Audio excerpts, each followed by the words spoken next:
The aroma of baking pastry wafted down the high street. It was a smell that usually sparked joy, a promise of warm, flaky goodness. But not today. Today the air crackled with a different kind of energy. Something was brewing, something magical, and not in a good way. Gabby Gogbog, a witch of questionable hygiene and even more questionable morals, strutted into Greg's.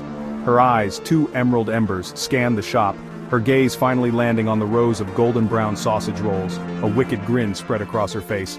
"These sausage rolls," she cackled, her voice like nails on a chalkboard. "They're mine!" A hush fell over the shop. The customers, momentarily stunned, watched as Gabby pulled out a gnarled walking stick.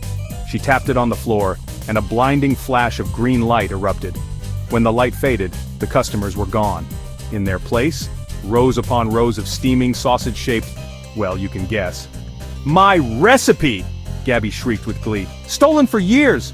But no more!" She pointed her stick at the cash register. "From now on, this is Gabby Gogbog's gourmet grub." The news reached 10 Downing Street with the urgency of a national crisis, which, frankly, it was.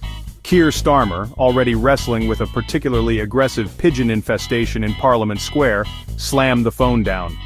"Sausage rolls?" he exclaimed, his voice tinged with disbelief and a hint of rising panic. She turned them all into sausage rolls? This was not good at all. He needed a plan, and fast. But with the public clamoring for both sausage rolls and a solution to the great pigeon dilemma of 2025, Starmer felt utterly out of his depth. A booming voice echoed from the doorway. "Don't you worry, Starmer, old boy, Pickles is on the case." Enter Eric Pickles, former Conservative Party chairman and, as it turned out, avid consumer of conspiracy theory podcasts. He had taken it upon himself to become Britain's self-proclaimed expert on all things supernatural. "We'll fight fire with fire," Pickles declared, brandishing a small cage-like contraption. Inside, dozens of beady eyes glinted with a strange, almost intelligent light. "I give you the Rat Pack." Meanwhile, in the dankest corner of a Wetherspoon's toilet, a slimy creature watched the unfolding chaos on a discarded smartphone. Nigel Farage, once a man of questionable politics, was now a man of no legs, or arms. Just a giant sentient slug, thanks to a poorly timed wish and a dodgy magic lamp. "Gogbog," he gurgled, a single antenna twitching with anticipation. "She's our ticket to power. Together we'll rule this soggy little island, and I'll finally get my pint of bitter." The stage was set for a showdown of epic proportions. On one side, Gabby Gogbog, with her army of sausage roll minions and a seemingly endless supply of questionable gravy. On the other, a ragtag bunch of politicians, a horde of highly trained rodents, and the faint hope that Britain wouldn't be entirely governed by pastry-based dictatorship. The tension in the air was thick enough to cut with a butter knife. The fate of Britain, it seemed, rested on a recipe for sausage rolls and the outcome of a very strange battle. The battle began with a deafening screech. Gabby, perched atop her mountain of pastry, unleashed a torrent of enchanted gravy. Pickles' Rat Pack, trained in the art of urban warfare, dodged and weaved, their tiny claws gripping the cobblestones as they charged. Suddenly a slimy trail glistened under the streetlights. Farage, his slug body leaving a trail of questionable slime, launched himself at Gabby, his voice a guttural roar.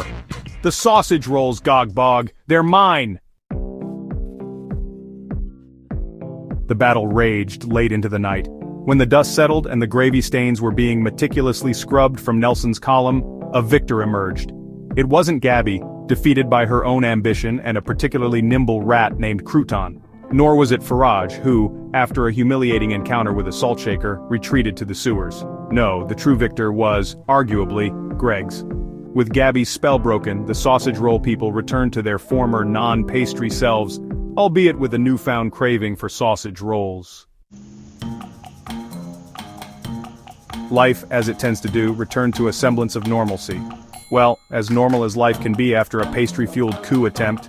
Greg's sales skyrocketed, Pickles penned a best-selling memoir, Pickles vs. Pastry, A How-to Guide to Saving the World and Getting Re-Elected, and Keir Starmer, he finally solved the pigeon problem. As for Gabby Gogbog, she learned a valuable lesson that day: never mess with a Brit and their sausage roll, especially not when Eric Pickles and his Rat Pack are on the case.